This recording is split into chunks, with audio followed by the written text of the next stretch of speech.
Thank you, Madam Speaker. Allow me to congratulate you for your election and that of Honorable Wetangula.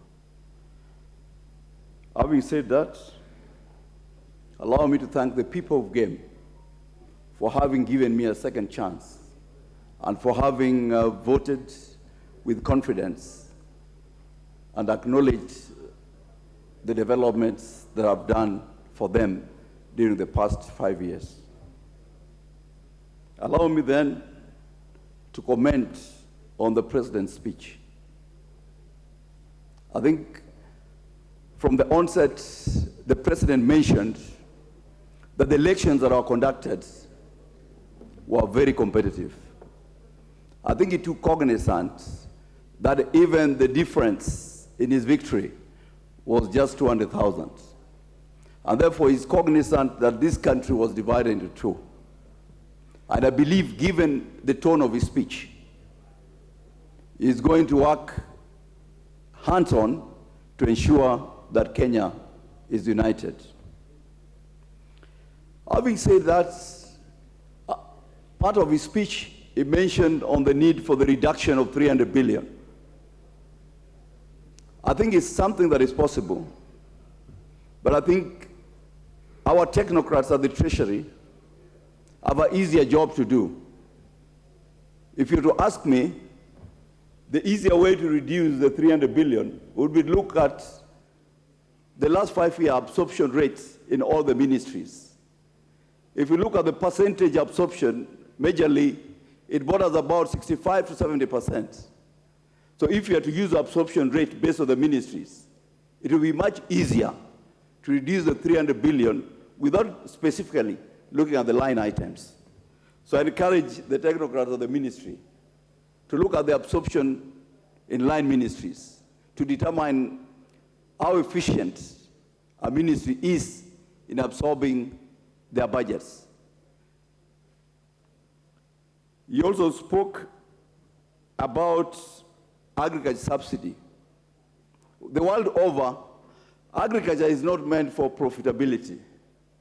All countries, including America, including the UK, they subsidize agriculture so as to ensure that the citizenry have food on their table. So I support that initiative.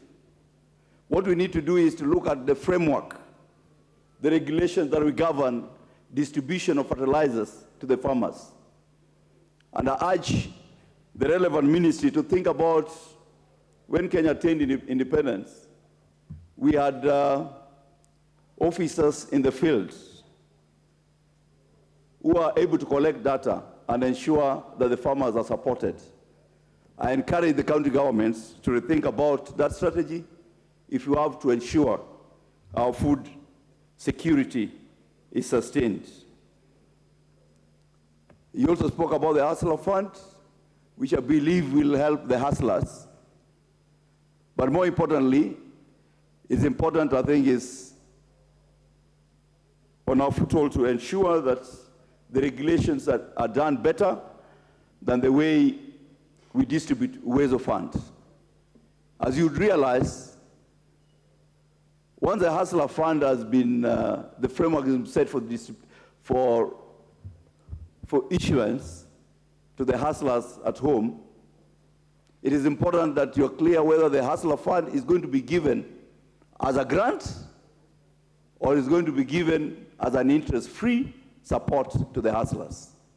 Because majority of citizens will believe that this Hustler Fund is for free.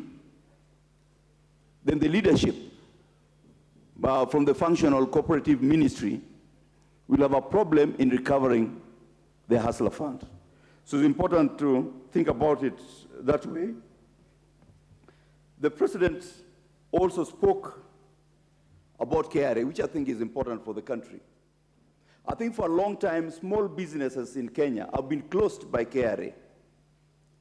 The mistake they do, as they close these small businesses, the many Kenyans that are employed by this small business lose jobs, and their families end up suffering.